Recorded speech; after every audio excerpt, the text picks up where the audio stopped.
Salut YouTube, on se retrouve aujourd'hui pour une nouvelle vidéo qui va être le bilan lecture de toutes mes lectures réalisées pendant le courant du mois de février.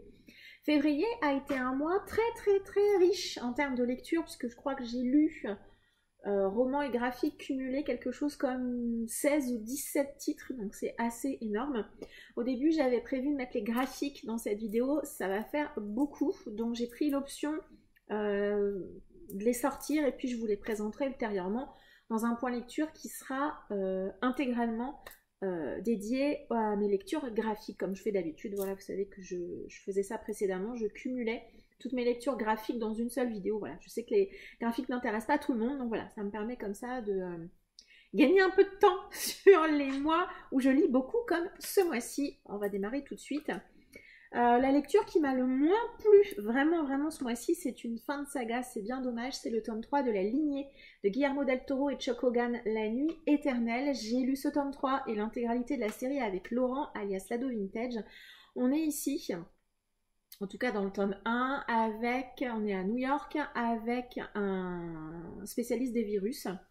Un homme qui va être appelé parce qu'un avion va se poser sur l'aéroport JFK, à New York donc, et bien cet avion se pose mais plus personne ne répond, plus personne ne sort de l'avion, rien ne se passe et on finit par appeler cet homme pour aller regarder ce qui se passe dans cet avion, pourquoi les gens ne sont pas sortis, pourquoi personne ne se manifeste, etc.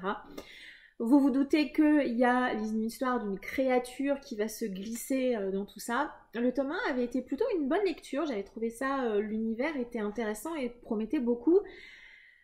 Malheureusement, il faut bien avouer que c'est une série, une trilogie qui n'a fait que descendre en intérêt et je crois même que j'ai terminé la fin quasiment en diagonale.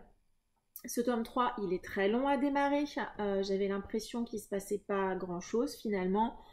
Beaucoup de redites, beaucoup de rappels, beaucoup d'introspection des personnages, et puis l'impression que les auteurs ils passaient leur temps à rajouter des nouvelles informations, des nouvelles histoires à développer, sans forcément traiter les événements qui s'étaient passés avant.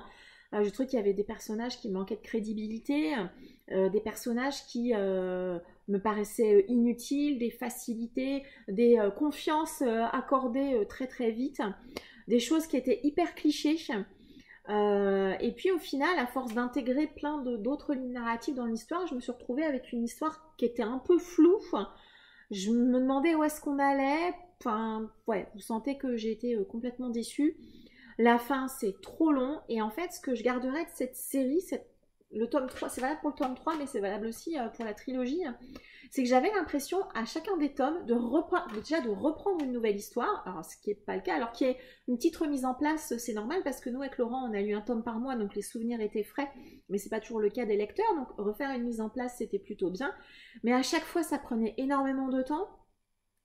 Et j'ai eu l'impression tout du long que c'était des films en fait, mais des films américains à grand spectacle, parfois à la limite du nanar, notamment dans celui-ci.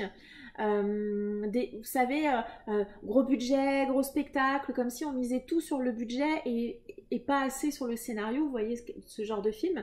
Sauf qu'ici c'est un roman, donc si j'ai pas le scénario qui m'accroche, je m'ennuie et voilà, donc je pense que c'est une histoire qui aurait pu être intéressante, pas sur 3 tomes, à mon avis, sur beaucoup plus court.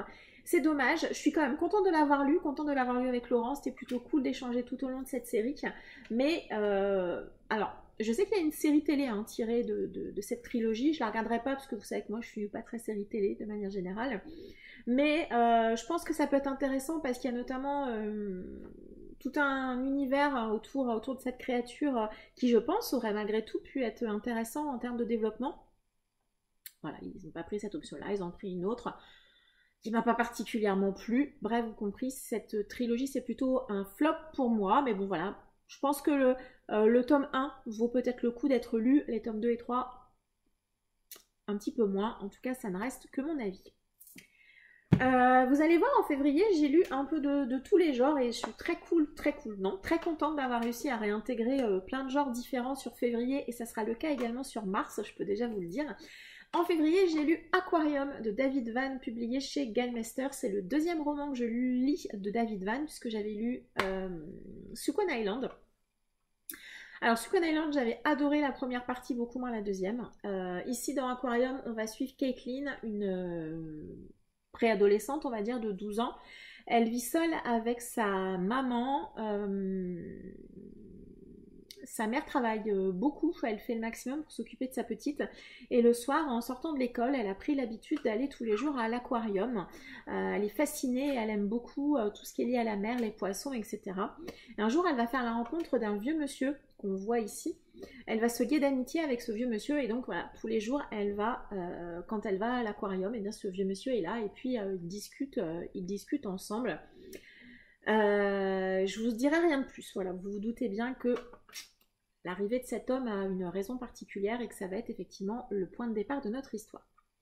Alors déjà, David Vann, il a un style d'écriture un peu particulier, un peu spécial. Je sais qu'il y a des gens qui n'apprécient pas. Moi, je trouve qu'il a une très belle plume. On a aussi pas d'identification des dialogues. Alors, pas d'identification, voilà, il n'y a pas de petits traits devant les dialogues. Ils ne sont pas non plus dans la narration, hein, puisqu'on voit vraiment, on repart vraiment à la ligne à chaque fois. Mais c'est vrai que parfois, c'est un petit peu perturbant parce que vous ne savez pas toujours qui parle, en tout cas au début de la phrase. Après, vous vous en rendez compte assez vite. Petit bémol, si vous n'aimez pas du tout les poissons. Hein, si vous avez, je sais pas, une phobie des poissons, lisez pas Aquarium hein, parce que l'auteur passe beaucoup de temps à parler des poissons, de l'aquarium, de l'eau, de tel et tel poisson. Il les décrit, il en parle vraiment, vraiment beaucoup. Alors, je vais pas vous mentir, j'ai peut-être lu les premières fois où il m'a parlé des poissons. Après, je lisais en diagonale parce que moi, je suis pas une grande fan de poissons non plus. Il y a également beaucoup de métaphores autour de l'univers aquatique, à nouveau des poissons. Bon, ça, franchement, ça m'a pas touché particulièrement. Pour le reste, on a une thématique assez intéressante finalement qu'on retrouvait aussi un petit peu dans Sucon Island. C'est cette fameuse thématique qui va tourner autour des relations qu'on a dans les familles, les relations qu'on a d'enfants avec nos parents et puis nous-mêmes quand nous allons devenir parents à notre tour, quelles vont être les relations que nous allons avoir avec nos enfants, avec nos propres parents et que nos enfants auront avec nos parents. Enfin, vous voyez, toutes ces relations familiales, j'ai trouvé ça assez intéressant. Dans des thématiques, il y a également quelques sujets qui sont évoqués, des sujets assez difficiles. Il y a quelques passages que j'ai trouvés très malaisants, très gênants. Ça m'a pas fait poser le livre, mais des fois où j'étais pas certaine je me disais mais est-ce que j'ai vraiment envie de lire ça? Voilà, des moments où j'étais un peu gênée, un peu entre deux, un peu pas bien. Ouais, c'est ça, un peu pas bien. J'ai détesté, mais vraiment cordialement, la mère de Caitlin.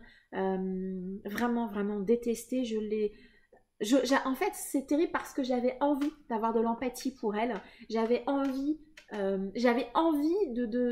d'arriver à l'apprécier. Et en fait, non. En fait, tout du long du roman, je l'ai trouvée instable, égoïste, limite. Enfin, j'irai pas jusqu'à dire folle parce que ça veut rien dire, mais je l'ai pas aimée cette femme. Vraiment, je pense que dans la vraie vie, on n'aurait pas été amis. Et je la trouvais affreusement égoïste en fait. Et je n'ai pas aimé cette femme du tout, du tout. Ce que j'aime bien chez David Vann, ce qu'on avait également à nouveau dans Sucon Island, c'est le seul que j'ai lu, donc c'est le seul avec lequel je peux comparer, c'est qu'on a cette complexité des personnages. Voilà. Les êtres humains, ils sont rarement tout noirs ou tout blancs. Ils font des choses bien, ils font des choses moins bonnes. On prend des décisions qui sont parfois bonnes, parfois mauvaises. On a des chemins parfois un peu compliqués. L'être humain, il est gris de manière générale. Et je trouve qu'on le retrouve bien chez David Vann, cette complexité et cette évolution qu'on peut parfois avoir en tant qu'être humain. C'est quelque chose que j'aime bien retrouver chez lui. Donc voilà, globalement, une bonne lecture. Je relirai du David Vann, vraiment. Par contre, c'est pas à lire si vous êtes dépressif ou si vous êtes dans un état psychologique un peu faible. Hein, voilà, il faut le lire quand vous êtes bien, hein, quand vous êtes l'été au soleil, à la plage, en vacances. Enfin voilà. Si vous êtes un peu down, je vous recommande pas de lire Aquarium ni David Vann hein, de manière générale parce que c'est le deuxième que je lis et à chaque fois c'est vrai que on n'est généralement pas avec les licornes et les paillettes, hein, donc voilà. Mais voilà, globalement, c'était une bonne lecture, c'était intéressant. Et je peux vous recommander, si vous aimez les titres un peu contemporains, bien évidemment, qui peuvent un peu vous heurter, vous bousculer. Toute autre chose. Ensuite, je suis partie en fantasy et j'ai lu Orcaste de Marge Nantel. C'est publié chez Noir d'Absinthe et c'est la maison d'édition qui me l'avait envoyé en décembre, je crois. C'est une énorme briquette. Hein, énorme briquette. Pour info, vous pouvez dès maintenant retrouver mon avis sur Instagram, puisque ça fait partie des rares titres qui sont déjà sur Insta. Je publie les chroniques... alors on va pas dire régulièrement, hein, j'essaye de le faire régulièrement, mais en tout cas celle-ci, elle est déjà présente puisque c'est un service presse et qu'on avait un temps imparti pour le lire. Donc j'ai publié la chronique de suite, puisque sachant que mon point lecture n'arriverait pas tout de suite. Bref, ici on va faire la rencontre de Suel, un jeune homme qui vit dans un univers où c'est un sans caste, un hors caste, hein, puisque dans cet univers il y a plein de castes qui existent. Et lui, malheureusement, il n'a aucun pouvoir. Donc, ben voilà, il fait partie des hors-castes. Et les hors-castes, ce sont un petit peu les exclus, hein, les mis de côté dans cet univers. Tout est régenté. Excusez-moi. Il est chasseur de primes, pourrait-on dire. On l'embauche pour réaliser tout un tas de missions. Alors, il peut s'agir de voler des choses, d'aller récupérer des objets, enfin voilà. Bref, il loue ses services à qui le veut. Et dans la ville de Émourne, il va un jour faire la rencontre d'un autre homme qui est également un sans caste, pourrait-on dire, un hors caste. Alors j'ai eu un peu peur au début de cette lecture parce que je trouvais que l'autrice, elle nous balançait comme ça dans cet univers. Beaucoup d'informations, beaucoup de castes, de personnages, de sous-castes, beaucoup de choses à intégrer. Et j'avoue qu'au début j'ai eu un petit peu peur. Je me suis dit oula, je sens que je suis un petit peu perdue. Heureusement, voilà, ça n'a pas duré assez vite. Hein. J'ai réussi à raccrocher les wagons. Je pense que de ce point de vue-là, ça aurait été bien d'avoir un lexique ou une carte, parce qu'on a aussi beaucoup de lieux qui sont évoqués. Donc voilà, c'est une lecture assez dense, en tout cas au début, pour vraiment bien comprendre et bien intégrer les différents liens entre les castes, les différents personnages, les différents lieux, les différents enjeux qu'il va y avoir de mis en place, les différents rôles également de chaque personnage. Donc voilà, mais on arrive et puis voilà, puis au bout de quelques, allez, peut-être 50 pages, 100 pages maximum, plus de 500 pages quand même, on s'y fait assez bien. Une fois que l'enjeu a été posé et puis que j'avais bien l'univers en tête et tout ça, donc on a nos deux personnages principaux qui vont se déplacer pour aller à un autre endroit, et je trouve qu'à partir de ce moment-là, on a un petit creux, un petit peu de lenteur qui va s'installer au milieu, mais bon voilà, un peu de lenteur, mais en même temps c'était pas mal parce que après toutes les infos qu'on avait eues au début, c'était pas mal aussi de pouvoir bien prendre le temps de tout ingérer et tout intégrer avant d'attaquer la dernière partie du roman. Donc comme je disais, lecture un petit peu dense quand même, surtout au début. On est dans un univers de dark fantasy, hein, vraiment, qui est assez complexe à appréhender. Je maintiens que vraiment je pense qu'une carte ou un lexique aurait vraiment pas été de trop, à mon avis. Dark fantasy. Et puis on a également, je préviens, des scènes de sexe explicites. Donc si c'est des choses qui vous gênent, sachez-le, ce n'est pas un roman à laisser entre les mains des plus jeunes. J'ai eu un petit peu de mal passer ces deux premières parties, on va dire, à vraiment bien intégrer les enjeux par moment entre nos deux personnages. Voilà, je trouve que le point fort de ce roman, c'est vraiment la relation qui va s'installer entre nos deux personnages. Une relation que j'ai trouvée belle, touchante, bien amenée, bien faite.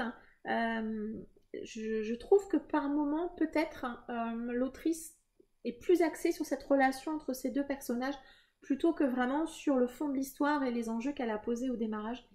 Donc voilà, globalement une bonne lecture, voilà, plutôt à réserver aux adultes, plutôt également à ceux qui sont peut-être un petit peu plus habitués à lire de la fantasy. Dark fantasy, vraiment, il y a des scènes et des thématiques assez difficiles qui sont évoquées également.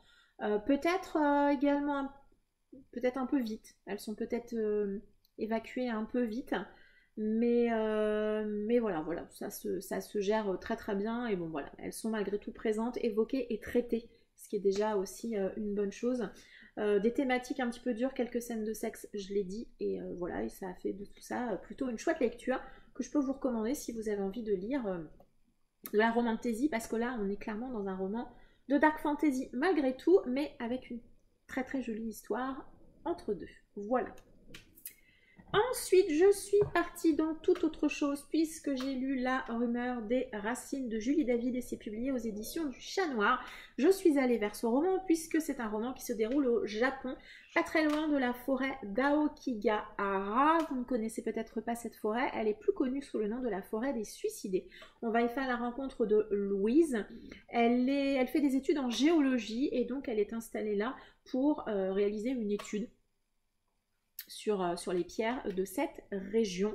C'est un roman qui est tout court, c'est un roman que je conseillerais plutôt aux habitués de la culture japonaise et ou aux gens qui sont intéressés par la culture et les légendes japonaises, puisqu'en fait je trouve que ce roman il va quand même tourner beaucoup sur la culture, les légendes et les traditions que l'on a au Japon. Alors je dirais pas les légendes urbaines, mais vraiment il y a beaucoup de termes. Alors même si les termes sont expliqués, il y a beaucoup de mots, il y a même quelques phrases en japonais qui sont traduites bien évidemment. On est vraiment complètement immergé dans la culture japonaise, donc si c'est une culture qui vous intéresse pas, le roman ne vous accrochera pas. On est sur un roman aussi, je trouve que Julie David a bien réussi à retranscrire ce qu'on retrouve dans les romans japonais, une espèce de douceur, de langueur, un rythme un petit peu lent de cette histoire. On est globalement dans une ambiance un peu fantastique, alors je pense qu'on pourrait se rapprocher un petit peu du réalisme magique avec cet imaginaire, voilà, qui va cette capacité qu'ont les Japonais, je trouve moi, à rendre le quotidien magique. Ici on est un petit peu dans ça, sauf qu'on est vraiment dans un mélange avec vraiment les traditions et l'imaginaire japonais, du côté oui, des légendes et de la culture. Voilà. Donc un roman que j'ai trouvé très agréable à lire, c'était doux, c'était sympathique, même si j'ai vu à un moment, il y a une partie des choses que j'ai un petit peu deviné. Le style de l'autrice, il est très agréable à lire, je trouve qu'il colle bien à l'histoire qu'elle raconte. On a également, comme je le disais, un côté assez didactique, elle va expliquer beaucoup de choses justement autour des légendes, des traditions, des habitudes et de la culture japonaise. Donc voilà, moi j'ai passé un très chouette moment parce que voilà, vous savez que j'aime beaucoup l'Asie et le Japon en général, donc c'était super intéressant à lire, c'était très agréable, mais je sais que voilà, de par la thématique, c'est un roman qui plaira pas forcément à tout le monde. Mais voilà, c'était sympa et j'ai passé un très chouette moment. On va repartir dans toute autre chose puisque j'ai lu également Les Abysses de Rivers Solomon. C'est publié chez J'ai lu. Alors, un roman qui a des avis très opposés. Il y a des gens qui ont adoré, des gens qui ont détesté. Moi, on va dire, je trouve qu'il y a du pour et du contre, on va dire. On va être à l'époque du commerce triangulaire. Non, pas du tout, je dis n'importe quoi. On va être avec Yetu tout au début de l'histoire. Yetu, c'est une sirène. Elle vit sous la mer. Alors, je suis un peu embêtée parce que là, quand je lis la quatrième, je vois qu'on me dit très peu de choses. Et moi, quand j'ai démarré le roman, j'ai été assez surprise de l'angle pris par l'auteurice pour évoquer, pour raconter son histoire. Alors, je vais partir du résumé de la quatrième, ça sera, je pense, plus simple. Donc à l'époque du commerce triangulaire, hein, c'est-à-dire au moment où il y avait l'esclavage, quand une esclave tombait enceinte sur un bateau, bien évidemment, qu'est-ce qu'on en faisait? On la jetait à la mer. Au début de l'histoire, on va faire la rencontre de Yetu, c'est une sirène et elle est donc l'héritière de toutes ces femmes qui ont été jetées par-dessus la mer, parce qu'on comprend que ces femmes sont ensuite devenues des sirènes et ont donc créé un peuple qui vit complètement sous la mer, très très loin des hommes et de l'humanité. Alors déjà j'ai bien aimé le style de l'autrice que j'ai pas trouvé trop poétique. Vous savez que moi c'est pas un style d'écriture que j'aime, donc ça m'a plu. J'ai beaucoup aimé le début avec justement Yetu. On va rencontrer Yetu, elle va on va découvrir quelque chose autour de ce personnage de Yetu, quelque chose qu'elle fait, quelque chose qu'elle doit faire. J'ai été très touchée par ce personnage.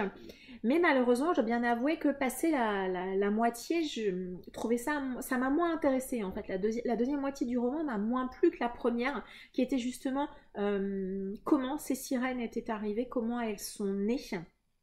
C'est vrai que la deuxième partie du roman m'a de manière générale moins plu. On va naviguer entre les époques et j'avais parfois un petit peu de mal à me repérer, à savoir à quelle époque on est.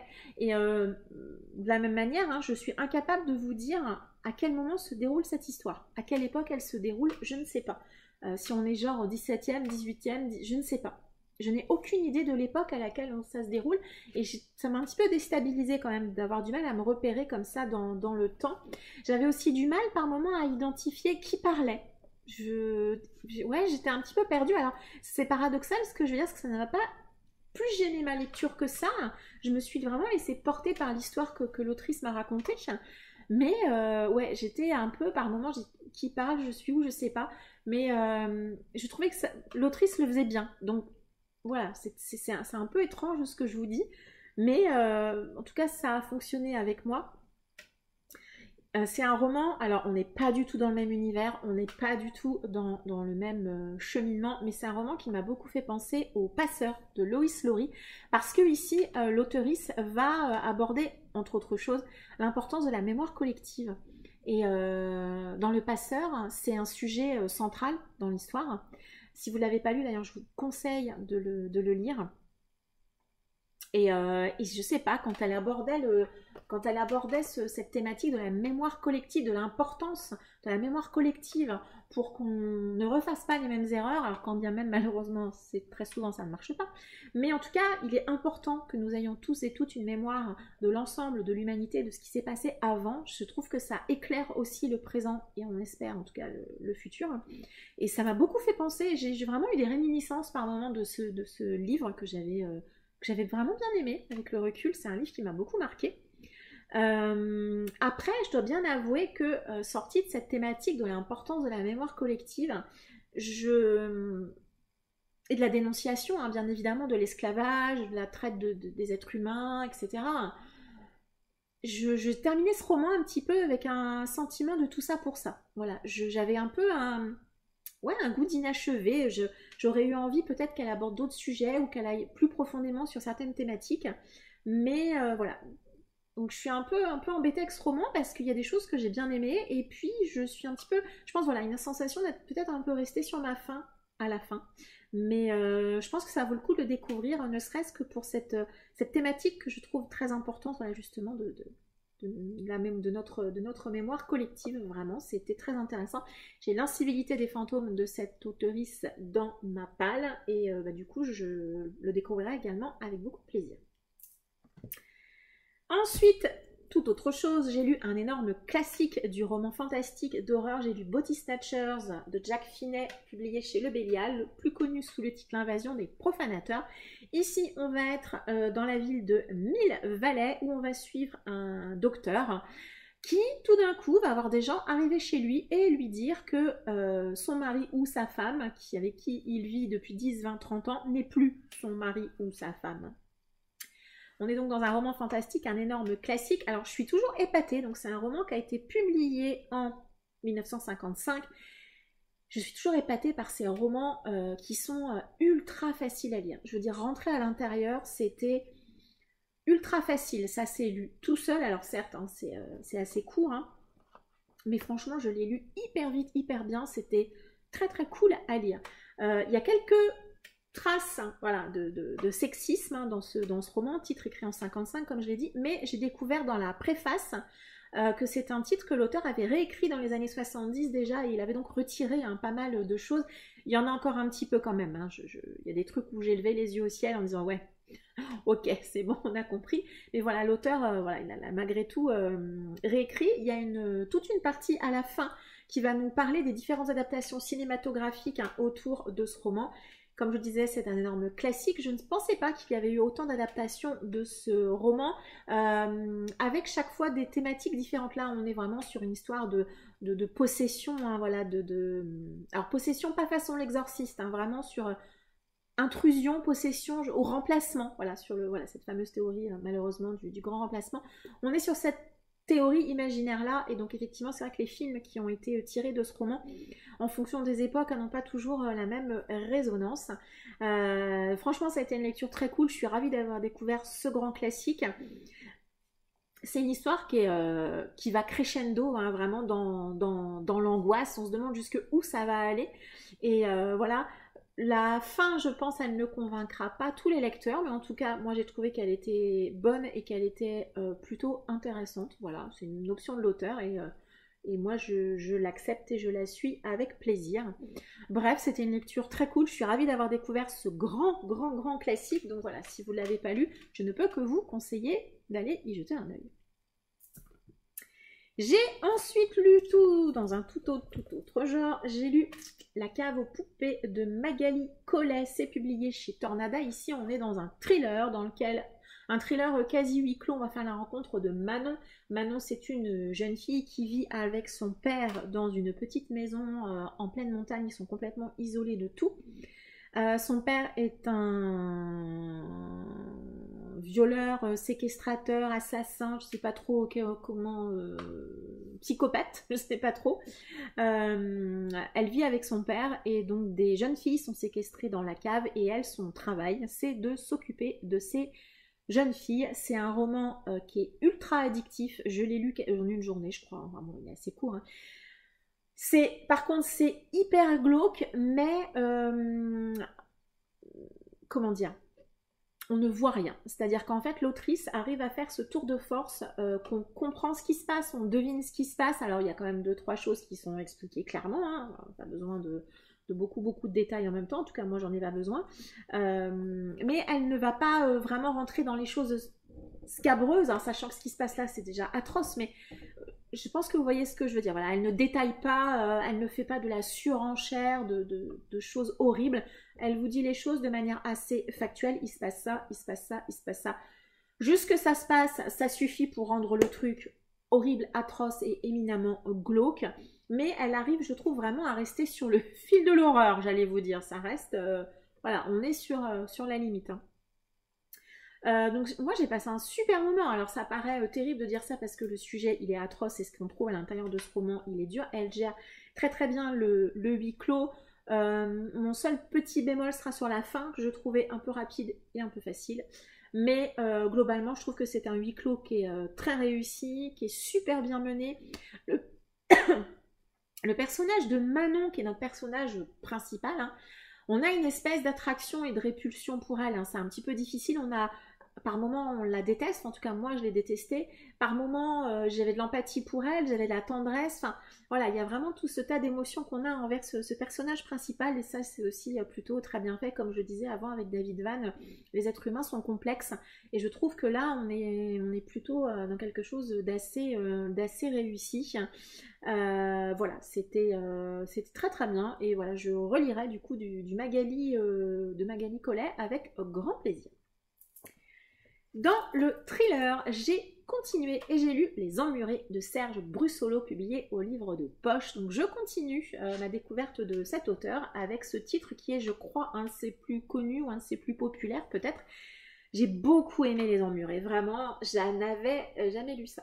Je n'avais jamais lu ça. Alors ici, on va faire la rencontre de Jeanne. Jeanne, elle est journaliste, je crois, et elle est envoyée par son directeur, hein, parce qu'elle a fait une connerie, je crois, un truc comme ça. Donc elle est envoyée par son directeur dans un immeuble dans lequel a été commis des années plus tôt des crimes. Et son travail, ça va être, parce qu'en fait, cet immeuble, même encore aujourd'hui, il a mauvaise réputation, il est peut-être maudit, ou les gens disent qu'il y a des fantômes, etc.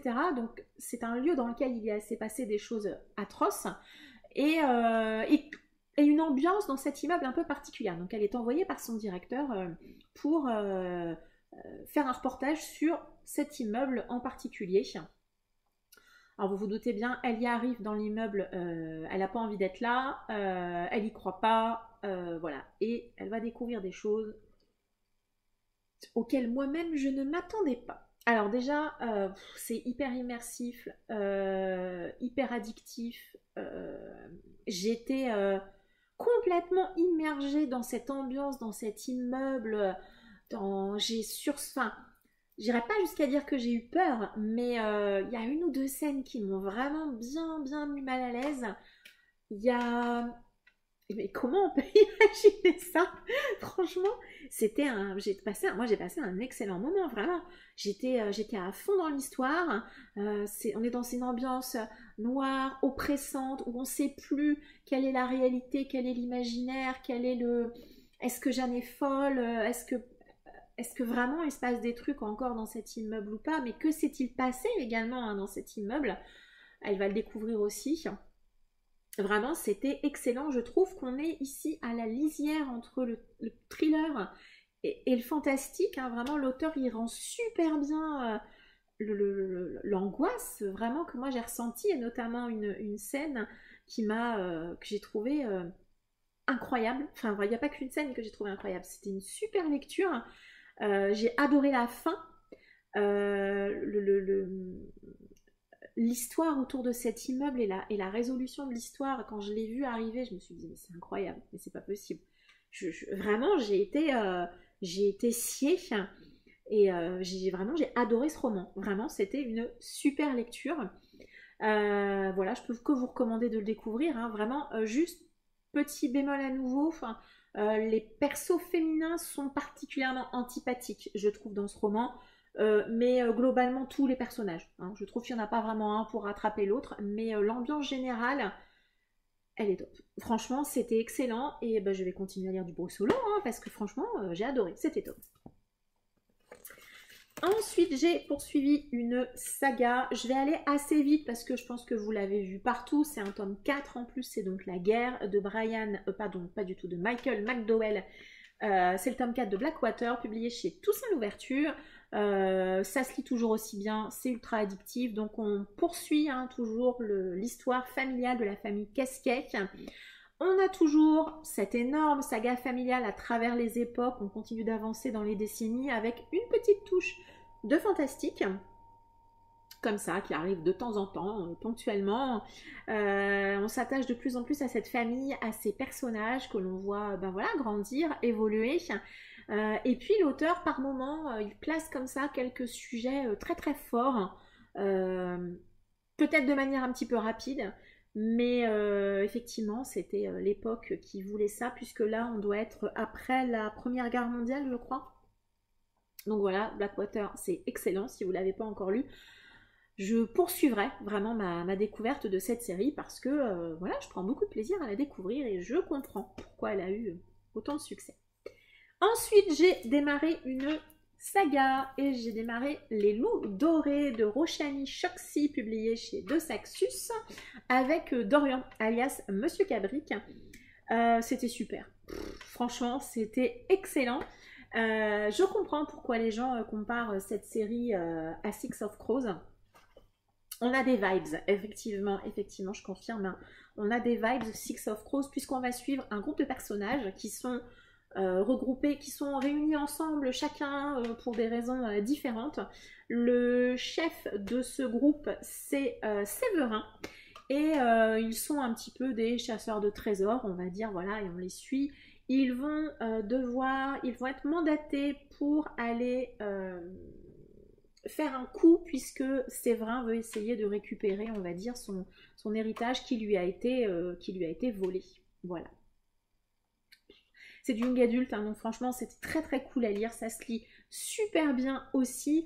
Moi j'aime beaucoup voilà, toutes ces histoires avec ces groupes de personnages, j'avais adoré Six of Crows, donc vraiment c'est vrai que Dans les Loups Dorés, on retrouve hein, vraiment ce groupe de personnages, les interactions, l'humour, voilà. Mais pas que, je trouve qu'on a aussi une ambiance à la Indiana Jones. Alors je vais mettre des gros guillemets à Indiana Jones dans le sens où on a beaucoup de références à l'Égypte, l'Inde, l'alchimie, tout un tas de références comme ça qui font un peu aventure, un peu ésotérique, mais qui sont, je trouve, plutôt bien intégrées dans l'histoire par l'autrice. Hein. On a aussi pas mal de représentations, on a des personnages de couleur, on a de la représentation LGBT. Je pense qu'on a également un personnage Asperger, je ne suis pas certaine ni spécialiste, mais je pense. On a beaucoup d'humour, les interactions, comme je disais, sont vraiment super cool.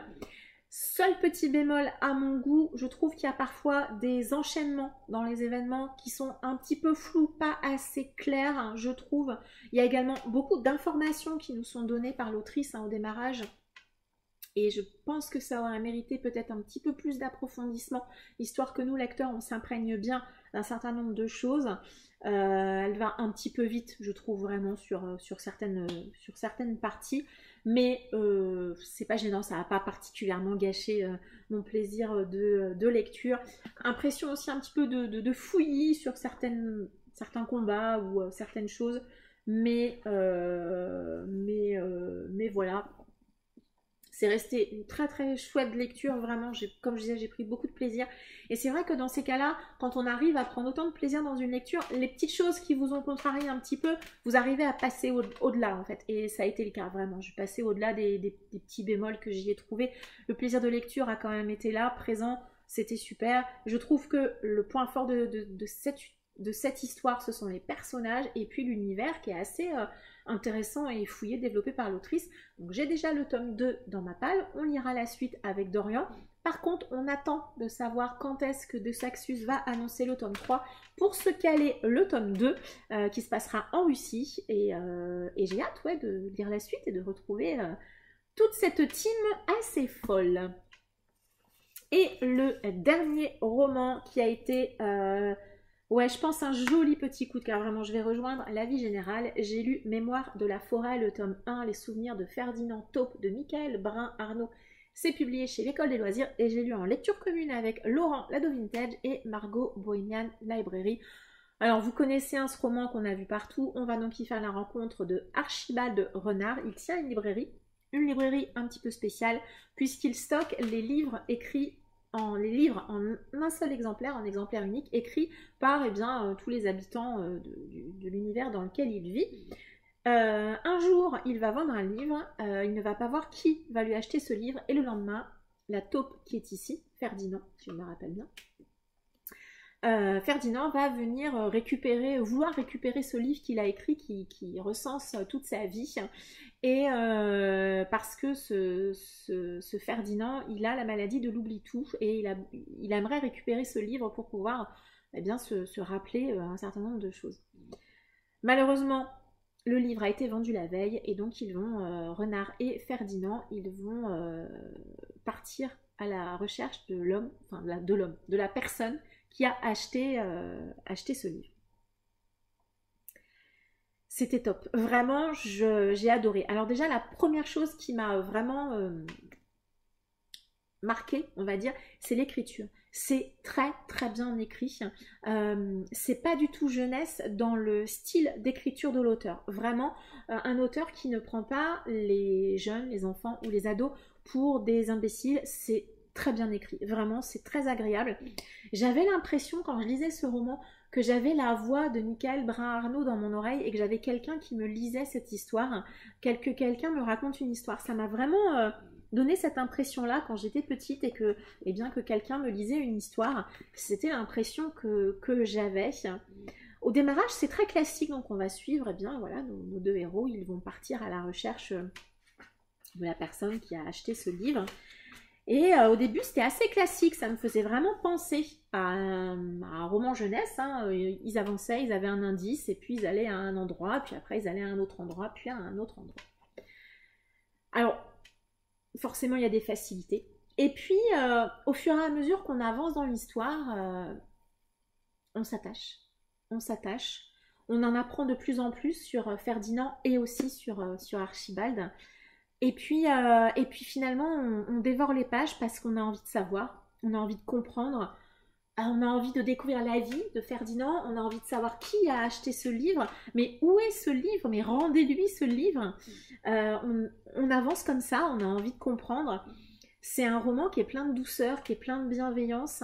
C'est un roman qui, je trouve, également est extrêmement juste. Alors, vous le savez, je le sais aussi, hein, que Michael Brun-Arnaud, il a été, je crois, infirmier, enfin, en tout cas, il a travaillé dans le milieu médical avec des personnes. C'est ça, il a travaillé pendant 10 ans dans l'accompagnement de personnes qui avaient Alzheimer. C'est un roman que j'ai trouvé incroyablement juste. C'est un roman qui, je pense, a plusieurs niveaux de lecture. Vraiment, je pense que quand on est enfant ou jeune ado, on va le prendre d'une certaine manière. En tant qu'adulte, en tant que fille, en tant que maman, on le prend encore d'une manière différente. Vraiment.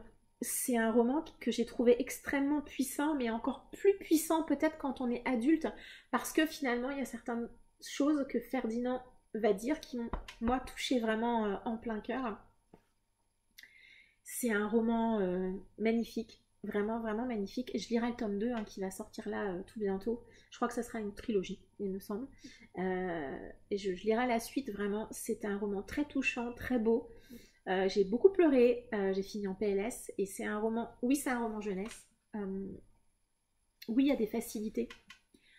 Oui, parfois, j'ai vu un truc et je me suis dit, oui, d'accord, allez, c'est tellement facile, c'est tellement évident. Et puis en fait, on s'en fout. Voilà, c'était superbe, c'était très très bien.